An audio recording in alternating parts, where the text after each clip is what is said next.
Manny, thank you so much for joining us and being willing to be our first person today, and welcome to all your family members. This is terrific to have all of you here. You have a great deal to share with us, so we'll begin right away.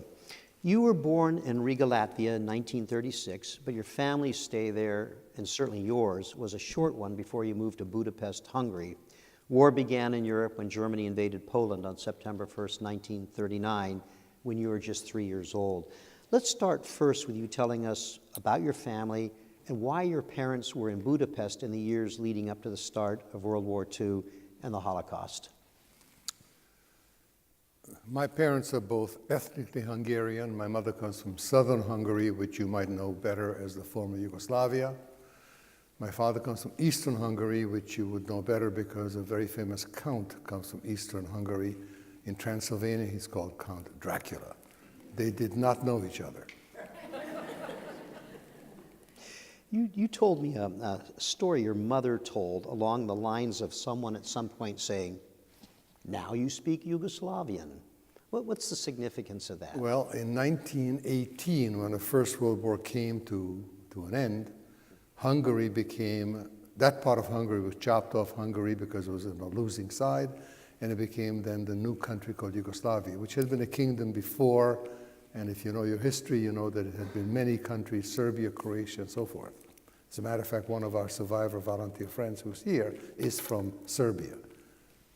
From Croatia, rather. My mother's from Serbia. She was whatever class she's in when she's 10 years old, she was told one day with the rest of the kids that as of tomorrow, over the weekend, the language of instruction will change from Hungarian to Serbo-Croatian, to which the kids said, fine. They were totally bilingual. And you need to understand, there is not one item of similarity between Hungarian and Serbo-Croatian, including the alphabet, which is different. But that was her experience of having had a change in the country and a change in the neighborhood, but not change in her life. Your father was a very important cantor in Budapest. Tell us how that came about. How did he achieve that? My father, as a young boy, apparently had a lovely voice and was able to lead certain services in his village where he was growing up, and he went to school. The religious schools in those days were called yeshivas. They still are. My father went to two of them at various points of his life, and he in fact was ordained as a full-fledged rabbi in both of them. But that was not his interest. He was conscripted into the Czech army because everybody was, and his part of Hungary became Czechoslovakia. While in the army, he had occasion to be invited to participate in some particular kind of performance with which he knew nothing. It was called an opera. The army put on these various kind of performances. My father was trained like a monkey because he had a beautiful voice to sing in an opera by a Czech composer by the name of Bedřich Smetana called The Bartered Bride. He did this. After this, he decided, somebody heard his voice and they decided to ask him to go to a Cantor's Institute in Vienna after the army service, which he did. He became a cantor there, a professional cantor, where he studied music and voice and singing, and did that for the rest of his life. You told me that when your father, as a cantor in Budapest, felt that he had truly, as you put it, hit the big time. Say a little bit about that, and then he'd had some other options if he ever expressed regret about accepting the position in Budapest. For those of us who know something about the Jewish community of Central Europe, we would know that cities like Vienna and Budapest were major, major centers. And to have the position of being a chief cantor in Budapest was his achievement of the Metropolitan Opera. That's what he wanted to do. That's what he was able to achieve. For those of you who know anything about synagogue life, you need to understand that the synagogue where he was the cantor had a male choir of 40 voices. That's quite a job. Mm-hmm. His involvement here, he became a cantor because of interest and remained there for the rest of his life. And he'd had offers from places as far away as London, right? Well, he did. What happened is because he was He became a citizen of Czechoslovakia because he was in the Czech army. As a Czech army veteran and a Jew, the Hungarian government would not give him working papers. So he had opportunities to go and see if he could get himself a job someplace else, one of them being London, another one being in the Hook of Holland in Holland, Groningen, other places, and eventually in Riga. You ask about regrets?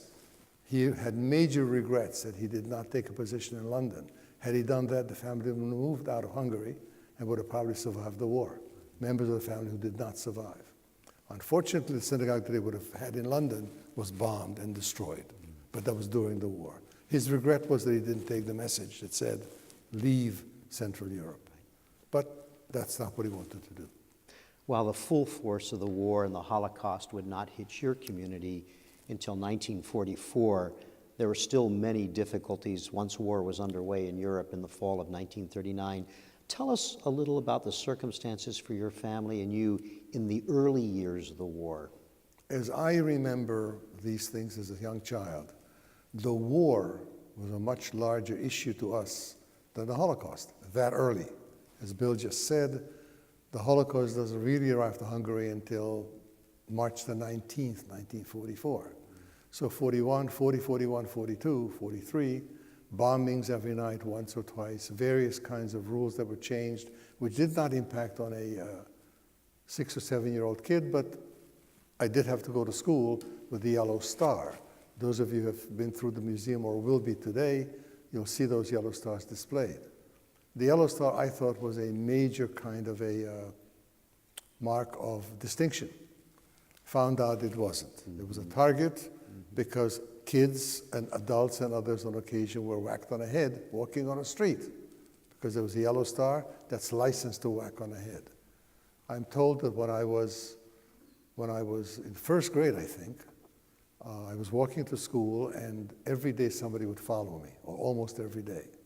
And understand that we lived at number 13 of the street and the school was at number 44, 2 blocks away. Yet somebody would follow me just to attempt to ensure that I did not get whacked on the head just because I had a yellow star.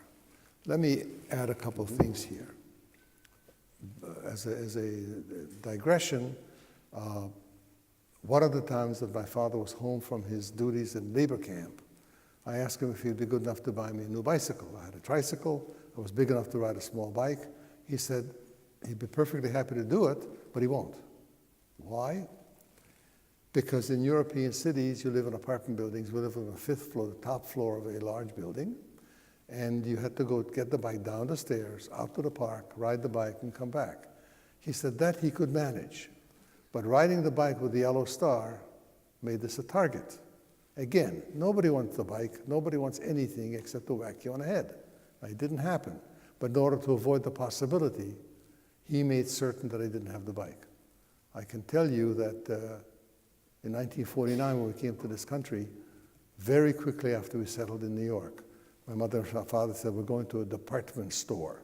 Things we don't have today in the same way. Why? They wanted to buy me a bike. I also want to add to that as this bike business happened, I began to understand that the yellow star was not a mark of distinction. It was a target. Let me also go and not digress, but continue that I said that the war was much more prevalent in our lives than the Holocaust. Yet in 1941, in the winter of 41, I was 5.5 years old. That was my first experience, as I recall, in Holocaust-related matters. I'm going to tell you that very quickly. We took a train from Budapest south to my mother's hometown in Yugoslavia to visit with my grandparents and her 2 sisters. We went down there, we spent a couple days. I don't know exactly what we did, although I do remember that on one of the days, my uncle took me to his place of work, which is a cork factory. He owned a cork factory. I have no recollection of what I saw there, but I know it was cork, and I know it was there. Second or third day in the morning, 7:30 or so, somebody was coming up the elevator with the stairs and said, there's something funky going on the street. 5 minutes later, 2 policemen come up, knock on the door, and as I remember rather nicely, say to us, ladies and gentlemen, you need to dress warmly. This is winter time. It's not bitter, not terrible, but it's winter. Please dress warmly. You need to come outside. We have to conduct a census. Which seemed odd, although you need to understand, we do a census every 10 years. The Nazis did a census every 20 minutes because they believed that if you knew where people were, you could control their movements. Okay, so we get dressed, we go outside, we're on the street, we're told to turn left and walk in that direction. No idea why there would be a census, but it didn't seem like anything terribly dangerous. And we walked for some time. I know that I walked, my mother carried me, my father carried me, I'm 5.5 years old, I'm a little guy. And we eventually arrived at a place which I recognized. Why? The main street was over here, the sidewalk was over here, and, and we were on the sidewalk, and on our left were these 8-foot stockade fence. Well, in European cities, for some of you who may know this, that are not on the lakes or on the ocean or the seas, but on the river, they make a beach out of the area by the river. And this particular place on the Danube River was a beautiful beach in the summertime with hot pools and cold pools and wave pools and amusement park and restaurants and all kinds of things that were great. And I'd been there probably in August of the same year. So in the 3 or 4 months, I guess I had forgotten it. I had no idea why, nor did anybody else. We were marching along this stockade fence towards the open gates of the entrance to the beach area, which are wide open. People go there, make a left turn, and go towards the beach itself, which is maybe 300 or 400 yards away. We were beginning to approach this gate, and there's a policeman standing on the right, and he says to my father, "Mister, what are you doing here?" My father said, "I'm here visiting the family." He said, "Well, that's no problem to me. The problem is you're here with a group of people who I know are not from this city. And if you're counted in the census, you'll mess up the numbers. We can't have that. Stand aside." My father did ask him, "How did you know?" He says, "Because I'm a foot policeman at the crossroads of your street and in the street a block from your house. I've seen you there many, many times, walking here, walking there, grocery store, your office, whatever. I recognize you. You didn't recognize me. I can understand that. Stand aside."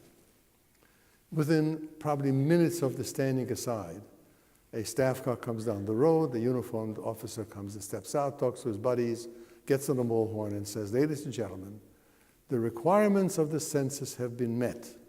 Go home." Matter of fact, you can stop at the school over there and have coffee and hot chocolate if you like. We were not too interested.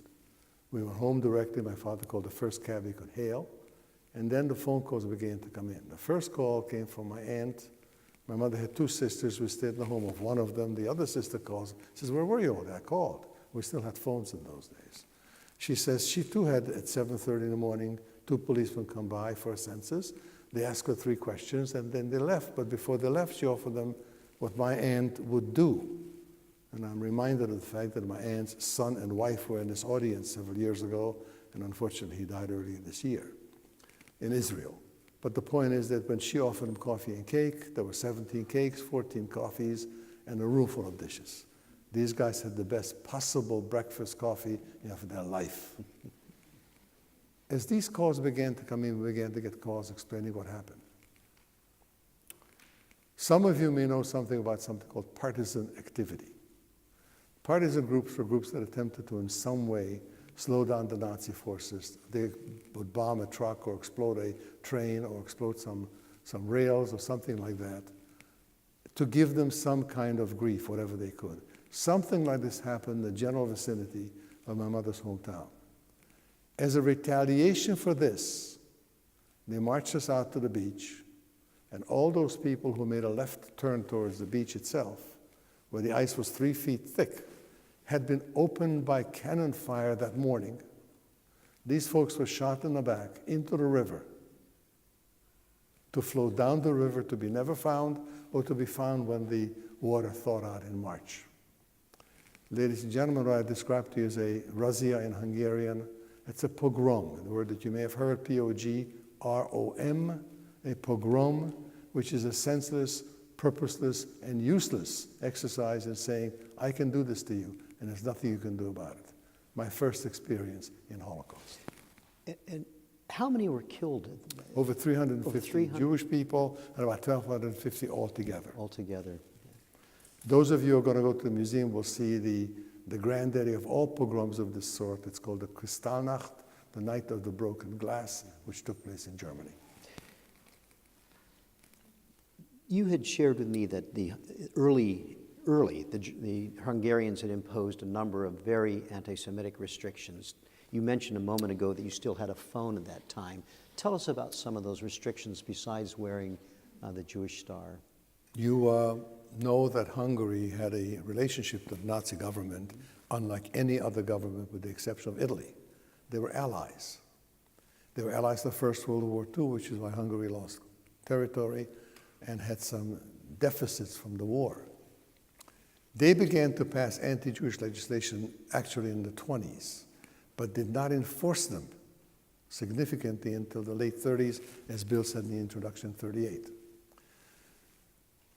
The Yellow Star was one of them. Man comes to the door one day and he says, I have to take your phone. We asked him, I remember standing by, and I said, why? I don't know if I said it or my father said it. But you remember this yourself. I remember absolutely. The telephone man came to the phone, I take your phone. My father says, why? He says to him, well, because there was a law passed that says Jews will not have phones. Now, if that makes any sense to anybody, fine. My father says, I use it for my work. Can't do it. Yellow Star is number 2. Other restrictions happened with which I only know about because they did not happen to me. But restrictions in schooling, restrictions in work, restrictions in places where Jews could hold jobs as lawyers, doctors, and Indian chiefs, that did not apply to a 7 or 8-year-old kid. But I know about it. What did apply to us is, for example, again, if you are somewhat familiar with life in the 30s in Europe, you know that middle-class families, and we're certainly a middle-class family at the time, would employ domestic help because we had no refrigerator. No, we had a stove, yes, a gas stove, but no refrigerator, no microwave, no freezer, none of those things that today make life a little easier. But we did have a maid who was a young woman, maybe 18 years old, from one of the villages that my parents hired. She had her own room and her own facilities in our apartment, her own maid's quarters, if you want to call it that. And she was kind of my buddy because she was the youngest thing in my environments, except for friends of mine. So we could have some time together. She was 18 and I was 8. But we were kids, and she was not a particularly educated young woman, but she was very nice. One day, the law came down that said she may not stay with us because Jews cannot have domestic help. She offered to take me with her to her village. She thought that would save me. My parents chose not to do that. But these were the restrictions that came slowly and surely. My father's youngest brother, my Uncle David, after whom my son is named, was a university student getting his doctorate in Hebrew grammar at the university in Budapest. I went to his graduation with the Yellow Star that both he wore and I wore. And there were people in the audience that we knew about, I didn't know them personally, who were there to offer a certain kind of protection to him in the event that somebody wanted to whack him on the head as having the gall to being a Jew with the Yellow Star getting a doctorate. How dare you do it? It didn't happen. Manny, your father was forced to go to a labor battalion. What did that mean? The Hungarian males were conscripted into the army. They fought with the Nazis. As a matter of fact, there were divisions of the Hungarians fighting in Russia on the Russian invasion of the Nazi invasion of Russia. The Jews were not conscripted to the army, but to backfill the jobs that men were doing, farming, mining, all kinds of work, filling holes from bombings and stuff. They conscripted Jews into these labor battalions, and my father would be called up either by phone, when he still had the phone, or by note, or somebody would come to the door and say, 3 o'clock on Tuesday, you'll be at this train station. You'll be gone a day, a month, a year, whatever, undetermined period of time. And he would do this almost consistently, so that from 1942 to 1944, we were all deported, I didn't see much of my father. One of the times I did see him was the time with the discussion with the bicycle. But much of the time he wasn't there. It was perfectly acceptable to me and understandable that he wouldn't be home. Because he wasn't. Obviously, it left a certain void in my life in that from 42 to 44, I didn't see him very much. From 44 to 46, I didn't see him at all. But from 46 on, until he died in 1995, and he was almost 90, I saw him all the time. Manny, up for the most part during the war, up to the time the Germans occupied Hungary in beginning March 19th, 1944, excluding that horrible incident that you just described for us, you said that life was pretty much going on normally during that time. What did you For me, it certainly was, because I was a little kid who was protected in a glass bubble, as it were, by my parents. Besides, much of what happened to create the problem would not affect a child. I had no job loss, I had no career loss, I had no school loss, those kinds of things. I didn't have to have my business shut down. I did not have to earn a living.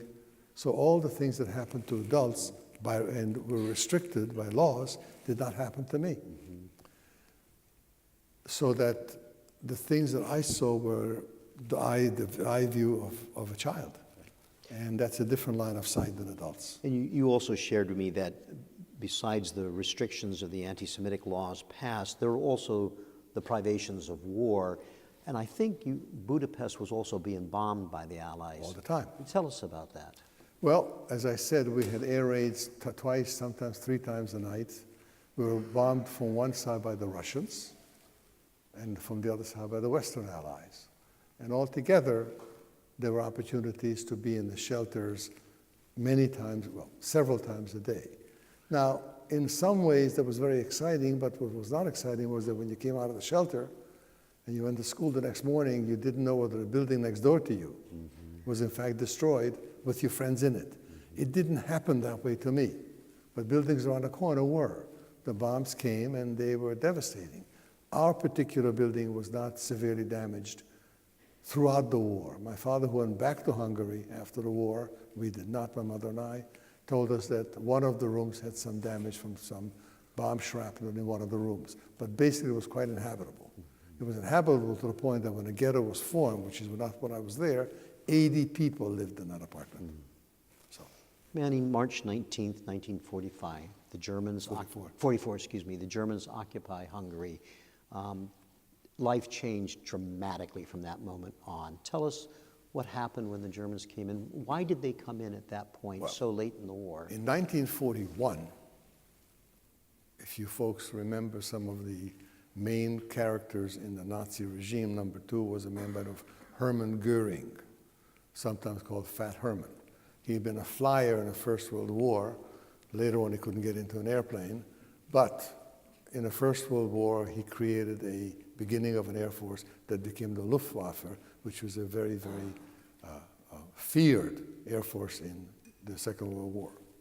He issued a statement talking about the final solution to the Jewish problem. Hitler's position was to get them out of Germany, get them out of Europe, get them out of the world.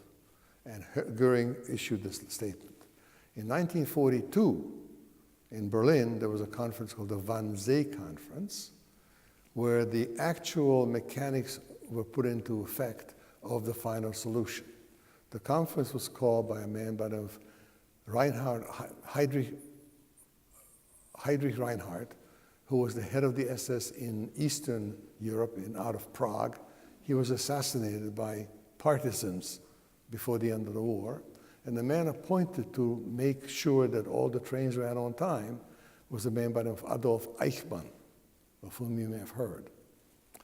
Eichmann arrives to Budapest on the 19th of March. The reason they occupied Budapest, or rather Hungary, was because the issue of their allied ship, or the allied issue, was terminated because some of the Hungarian leadership did not want to export all the Jews. The issue was, do what we say or we invade, and they did. He arrives on the 19th of March, and the deportations from Budapest began at the rate of 12,000 a day. That's a lot of people. What, over 400,000 within 6 weeks? Well, they were living there. They came to Budapest thinking this would be a safe place. As Eichmann rounds up the Jewish community all over Europe, the last place it comes to, because of its earlier Allied position, is in fact Hungary. You lost your grandparents early, didn't you? My grandparents, my mother's parents, whom I had visited earlier, and my two aunts and a cousin, the daughter of the aunt with the cake, were all taken to Auschwitz with the same transport. And in Auschwitz, a typical kind of selection took place, which said the old folks in the early 60s in good health, and the kid, 7, was in this line, probably dead in 4 hours. The two aunts, who were women in their 30s, were perfectly healthy, went to work, survived the war, died years after the war of other kinds of causes. Tell us, your father was away at this time on labor brigades, so you're with your mother. Tell us what happened with you and your mother. As soon as Eichmann arrives, two men from a kind of a self-appointed rescue committee working for the Jewish community approach him. Now, please understand, folks, that to approach Eichmann or to see him was probably as easy as going to see the Pope or the President. He was the biggest dog in town, protected from every direction. And you couldn't just walk into the Excelsior Hotel and say, I want to see Colonel Eichmann. Well, you could say it, but it wouldn't do any good. But these guys were able to finagle their way in, and they began to discuss the concept of some kind of a deal. Now, understand this is March 1944. Everybody, with one exception, knew that the Germans are not winning the war. Who was the one exception? Adolf Hitler, who never believed that he would lose the war until he was in a bunker in May of 1945. They began to discuss deals because the Germans were interested in somehow feathering their nest to what will happen if they survive the war. You need to know that Eichmann himself, for example, is able to feather his nest, I'll tell you in a minute how, as are others, and they wind up in Argentina. The South American countries welcomed these people because their philosophy was connected to the Nazi position in life, and that's where he lives. He's then arrested there, but that's another part of the story which is not particularly important for us. But that's where he winds up because of these deals. These deals go all the way from Eichmann to Himmler, who's number 3 in the German government, and he's the head of the SS. The concept was to make a trade. In German, they call it the Blut für Ware, blood for material. And the proposal was made that if he releases 1 million Jews from the camps, they would supply him with 10,000 trucks. And these were these two men who went to him and These said, two men who bluffed their way in. Now, ladies and gentlemen, he couldn't release 1 million people even if he wanted to, because there weren't 1 million in camps anymore that late. They were being killed much too quickly. 10,000 trucks? Folks, they didn't have a bicycle hubcap, or a hubcap or a bicycle This pump. is a completely audacious proposal. Absolutely. Yeah. This was totally, and everybody knew it. Yeah. Now, these discussions go on and go on and go on for a while. One of the two men is sent to Cairo to speak with the British, because they were the ones who were in charge of that part of the world, to talk about trucks. He's arrested as a spy, spends the rest of the war in jail, lives after the war, and lives to have a perfectly good life afterwards. No trucks. This evolved into a group of 1,700 and some people for what we call valuables, not money, because money was useless. Only two kinds of money were useful. One was the pound sterling, the British money, and the American dollar. Nobody had any of that. But jewelry was available. People had it. They collected all of this into suitcases. And our group and other groups like it, with which are not familiar, were these trade arrangements. A gentleman who's no longer with us, who was known to one of our guests here by the name of Werner Hassenberg, also was in one of these groups, so not ours. Our group was to have been taken, as Bill said earlier, by ship to Palestine, having claimed Palestinian residency, having been caught by the war in Europe. They were displaced persons. If you believe that, I have several more $3 bills I can give you. But the point was we were taken by train not to one of these neutral ports. Before you go there, Yes. Manny, tell us the 1,700. That's a small number. How was that 1,700 number composed? Nobody knows. Nobody really knows. Nobody really knows. The man who was representing himself as this group, a Dr. Kustner, was not the one who chose everybody. But what was done basically is that the various organizations in a very well-organized community were given allocations of percentages. The observant community, the non-observant community, the leftist community, the rightist community, the professional community, and so forth and so on, were given spaces. We were able to find space, I think because of my father's position and my uncle's involvement in one of these groups. I don't even know which one. And so the two of you are two of these 1,700 people. The three of us, my uncle, Your uncle, three my of mother, and I. And actually a very distant cousin became the fourth member of this group. But instead of going to a neutral port, we were taken north to a place that nobody had ever heard of. We've heard about it since. It's called Bergen Belsen. And you know it only because, well, not only, but you do know it because the most famous non-survivor of the war was in that camp. Anybody care to take a guess who I'm talking about? I hear it. Frank, yeah, they're saying it. Anne Frank, Yep. right. Anne Frank was there, and that's where she died, and that's where I did not die. But why did you end up at Bergen Belsen? Because they decided to have a 3-day detour for rest of recuperation, which lasted 6 months, because this was an additional way. See, they were kind of a catch-22 boundary. They couldn't kill us because if they killed us, they would not get the loot. On the other hand, they thought if they held us longer, they'd get more loot. And that's exactly what happened. 350 people in the group were taken out of Bergen Belsen to Switzerland, in fact, after 6 weeks, and I was not one of them. After an additional 5 months or so, all of us were liberated to Switzerland, so my war and my Holocaust issues ended in Switzerland in December of 1944. But as you said, you were in Bergen Belsen for quite a period of time. About 6 months. 6 months. Do you recall arriving there, and what was it like for you to be in that infamous camp? Those of you who will go through the museum or have been through will see a freight car upstairs on the 3rd floor, which is a typical freight car of the day. That is what we traveled in for 9 days, supposedly to a neutral port. It was Bergen Belsen instead. Interesting, when we left, again by German train, it was a troop train. Much more comfortable, but whatever it was. Bergen Belsen was a major concentration camp, but not a killing camp. People went to work in Bergen Belsen, but here again, we did not, which probably saved our lives. And when you say went to work, people were forced to do slave labor, but whatever labor was to be done were not, there. yeah. It was a transit camp, it was a labor camp. We saw people marching out to the various fields every day. We were not, because they were concerned that if malnutrition or starvation or typhus, which was the disease of the day, gets us, we would not be available for trades. And they knew very well that if we're not available, they're not going to get the money. So the trade had to produce on both sides, and they could not produce dead bodies. You shared with me that during that period that there were attempts to, as you put it, establish some forms of normalcy. Tell us a little bit about that. People are strange. The will to live and to survive is tremendously strong. We came to camp, and all of us were told to bring certain food for the journey, including some canned goods and other kinds of things.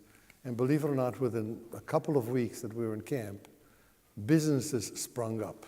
What kind of business? Well, when you finished your tin can, you ate the food in it, you took the tin can, if that's what was your area of interest, and you made jewelry out of it. Bracelets, rings, earrings. Then you traded these goods for a haircut, because there was a man there who was a barber who brought the tools. And then he traded the haircut for somebody to repair your shoes, who then traded for 2 cigarettes to get something else.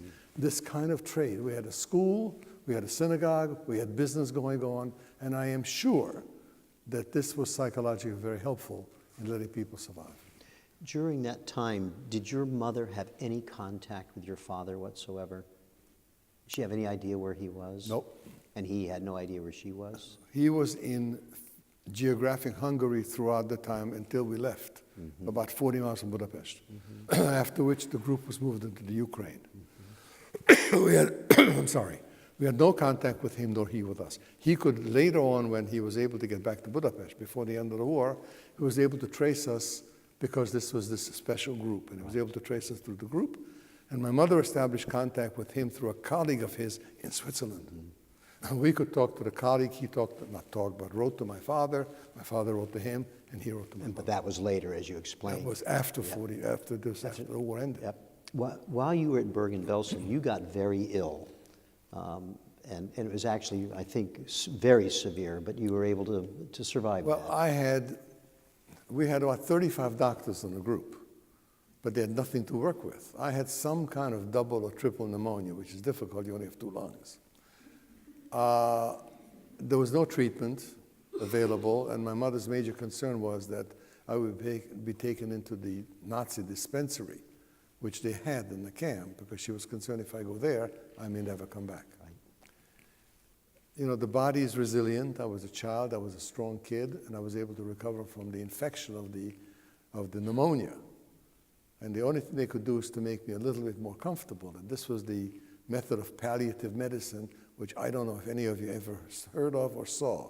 You may have, depending how old you are and where you grew up. Somehow they found some material like burlap, which they could soak in mustard seed that was soaked in water, making a paste. They soaked the burlap in the mustard seed, and they put the whole thing over your chest. The effect is that which you have from Bengay or from Vicks. It gives you a certain element of heat. It can't cure the pneumonia, but it makes you a little bit more comfortable when you're breathing, because breathing is very difficult when your lungs are infected. December 1944, after 6 months at Bergen Belsen, you leave Bergen Belsen for Switzerland. Tell us what happened from there. Well, we leave for Bergen Belsen by German troop train, and we were taken into Switzerland, and the Swiss, being what they are, as good as they are and as meticulous as they are, the first thing they did to us is put us into the gymnasium of a school and fumigated us. So we don't bring bugs into Switzerland. They're very clean. From there, we went to a very lovely part of French Switzerland, which was a beautiful resort hotel taken over by the Red Cross, where we spent a couple of weeks eating potatoes. We were not starving, we were not emaciated, but we could all use a couple of pounds. So they fed us all kinds of fattening material, and then they had to divide us up because other people had to come into that particular hotel, and they were able to find an arrangement whereby 20 Hungarian kids, I being one of them, were sent to a kind of a boarding school in the German part of Switzerland, which you mentioned before as Haydn. And I spent the rest of my time in Switzerland there until we went off and went into fact to go to Palestine in August of 1945. Manny, do you recall once the train crossed the border into neutral Switzerland, do you recall the emotions of the adults and others around you? Well, all of us had a similar emotion because what happened, apparently the German trains could not run in Switzerland. The Swiss, being as neat as they are, made their gauge of the railroad, the width of the railroad line, different than the German gauge. So you can't invade Switzerland by train. So we pulled on one side of the platform with the German trains. These were German troop trains, which were not first class. And the other side of the platform were these lit, beautiful, warm, hot chocolate-laden Swiss trains into which we transferred. And all of us were elated with having light and warmth and what the trains brought us. And then we went to our destination. Do you know if there was any fear that neutral Switzerland might be attacked by the Germans at that stage? Or But it hadn't been in 400 years, so we thought it's okay. Felt safe with that, okay. So while that's going on for you, your father is obviously not with you. He's in Budapest. Tell us what he was doing during that time. Well, my father tells me that, he told us that he was with a group of people, his particular platoon or whatever. These were military organized groups. And at some point in the Ukraine, sometime in the fall of 44, before the end of the war, when the Germans were going backwards, they were retreating, he and 20 or 25 of his buddies decided, you know what we should do? Walk away. Not escape, they were not chained in any way. They did. They walked their way back to Budapest. several hundred kilometers. They walked in the night, they walked in the nighttime, they slept in the daytime, they stole food wherever they could, they cooked certain things by the exhaust of trucks, the heat from the exhaust of trucks, and it was back in Budapest before the Russians came in. Mm-hmm. My father, being a native Hungarian and spoke Hungarian as a native, got himself one of those peasant jackets with the fur on the outside, those sheep jackets, grew his big mustache to be a big handlebar mustache, and with his round face he could pass for Hungarian, and became a runner between the various safe houses in Budapest. The Swiss legation had a safe house, the Swedish legation had a safe house with Raoul Wallenberg as its chief person, and he was there. He survived as best as he could until the Russians came in January 1945. And he was working as part of the underground in doing that. Well, it was at that point, it was not the underground, it was the overground. It was the overground at that point, okay. But he was there, and until January when the Russians came, when Hungary was liberated. Mm-hmm. Now, it was liberated by becoming a communist place, but on a short-term basis, it was a lot better because nobody was hunting Jews and killing them on the street. When the war finally ends in May 1945, your father's still in Budapest, I believe, but he's been able to establish contact with you, and he wants you to come back to Budapest. He says his job is safe, the apartment is safe, his income is safe, come on back. My mother said she will never, ever set foot in Hungary again. She went back to Yugoslavia, but not to Hungary. My father did, and so did I. My wife and I went there a couple, 3 times for various, as you saw in one of the pictures. We visited our house at 13 on a street that you can't pronounce, I will say it. But that's what we did. And your mom did not go back to... Never went back to Hungary. No. So what did your father do then?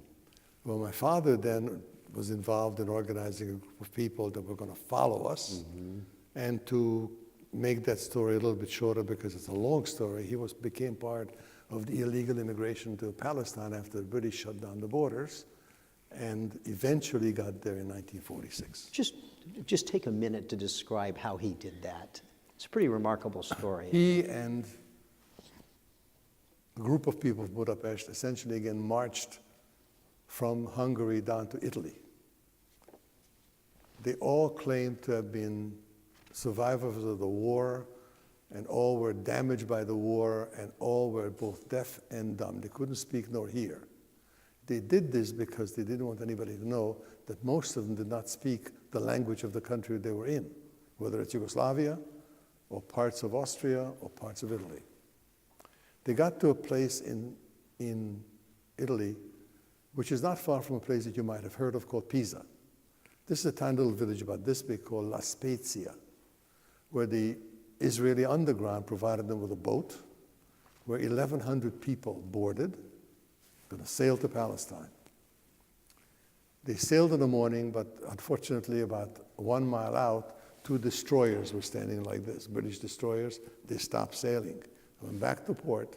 The British would not let them through. So they decided to do the most significant thing they could do to illustrate their position, and went on a hunger strike. Those of you who are familiar with the book Exodus by Leon Uris know of a hunger strike organized by Paul Newman. Well, Paul Newman was not in La Spezia, and the hunger strike was not in Cyprus. It was in La Spezia. Mm-hmm. There was a British Jewish minister in Milan, in Italy, who heard of this, and he went down to talk to them, and they made a deal. If they stopped the hunger strike, because even England couldn't accept the fact that 1,100 or so people would die on the banks of the Mediterranean, coming out of concentration camps, and now they're going to perish from starvation. They couldn't handle that. So if they stop the strike, they will send them to Palestine, give them a second boat, and send them to Palestine without having to go to any other kind of issues. They went direct. Mm-hmm. And in 1946, my father arrived. And as part of his group. Reunited. My mother and I, and he reunited. How many of your family were murdered during the Holocaust? I have no numbers, but I had 4 of my 4 grandparents. One I didn't know, he died before I was born for other reasons, but 3 of them, my cousin, uncles, aunts, other cousins, other various members of the family. I can't count, but a bunch. Did any others survive? Well, yes, the two aunts that I said were Auschwitz survived. My uncle was with us, survived. Right. Another uncle was drafted into, my mother's brother was drafted in the Yugoslav army, and within 2 weeks was taken a POW and spent the rest of the war in Italy. As a prisoner of war. As a prisoner of war. Mm-hmm. But he was drafted. Right. Yugoslavs drafted Jews, the Hungarians did not. And I have to think specifically who, but some survived and some did not. We have time to take a couple of questions from our audience. You game? Absolutely. All right. So what we'd like you to do, if you have a question, is wait till you have a microphone. We have one coming down each aisle. When you have the microphone, make your question, if you can, as brief as you can. I'll repeat it just to be sure that we hear it correctly, and then Manny will respond to your question. So do we have anybody have a question for Manny? And if not, I have many more, although we'll run out of time before I get to all of those. While we're waiting to see if we have anybody who wants to ask a question, Manny, you had a career as a psychotherapist later in life. Do you think that what you went through in your early years as a child, all that you went through and described for us, did that influence your choice to become a psychotherapist in any way? Well, I'm sure I've been asked that question many, many times, and I've thought about it. Mm-hmm. I cannot give you a direct connection, but it's clear to me that human services, which is what I did in a sense, to some degree came out of the experience I had as a child. Right. I cannot connect the dots clearly, but I'm sure they're connected. Right. Okay. Here we go. Hi, I just want to thank you for sharing your story and ask you, One of your friends. having been through that experience and having grown up observant, how, once your family reunited in Palestine, how did the experience impact the observance and faith of your family and others who you arrived there with? You follow that? I do. Okay. You want to repeat any of it? Yeah, no, go ahead. Yeah. Well, the question is that, and it's a question again that's asked, did my sense of Jewish commitment change because of what happened? And people ask the question and expand it to say, well, how could God have done that? My particular experience was that my life continued after the war as it did before, because my father was the head of the family. He was an observant man, both professionally and privately, and it continued. As far as the relationship to God and why God could do this, I can't speak to it. I don't understand what God does because he doesn't talk to me. So the point I'm making is that it's well beyond my ability to understand of why did this happen and why did it not. And I'm not willing to make a statement that says, because it happened, God's bad, so I don't like him anymore. That's what some people say. Some of my colleagues who are survivors have disbelief in God because of what happened. How could he permit it? I don't understand how he could permit it, but if I don't understand, I can't blame him for it. Thank you. Do we have any other questions? I think we'll go ahead and close our program then. Please stay with us for a couple more minutes because we're going to hear, to close our program, we're going to hear from Manny to close the program. Before we do that, I want to thank all of you for being with us. Remind you that we'll have 2 more programs next week and we'll end our program for 2017, but we'll resume again in March of 2018, and the museum's website will have information about that. It's our tradition at First Person that our first person gets the last word. But before Manny does that, two comments. One is when he's done, our photographer Joel is going to come up on the stage and take a photograph of Manny, and you're the background. So we want you to stay here because that makes for a very nice picture for Manny after we're finished with today. And then for anybody who has another question you've thought about, Manny will remain behind on the stage for a while, so we invite you to come up here to ask a question or just shake his hand or give him a hug. I mean, whatever you want to do. We welcome you to come up here and do exactly that. With that, Manny. Bill tells me this is the this is the 10th time I've done First Person, and I think the 6th time I've done it with Bill. And I was thinking about what I would want to say to you as a concluding comment. And what I want to do is I want to challenge you with something. I found working at the museum and through my own involvement that most of us have very limited knowledge of history. And I would like to challenge you to create more history in your own family. I want to challenge you to do that which was suggested at one point by a man whose words you know, but his name you don't. You all recall the words, those of us who do not learn our history well may be doomed to repeat it or parts of it. One George Santayana, who said this 100 and some years ago. I would love to be able to go to the Library of Congress, take out a video disc of some sort, and have somebody from the Civil War or from the Revolutionary War talk to me live. Of course, that's impossible because the technology was not available. It is today. And I find it very disheartening how many folks don't know where their parents were born, where their parents went to school, not who their grandparents were, they may know them, but where they're from, what part of the States, what part of the moon. And I would like to challenge all of you to go home, get yourself a recording device of some sort, including a telephone, which is okay for some things, and get the history of your own families recorded so you can share it with the future. Please do that. I like that. Thank you.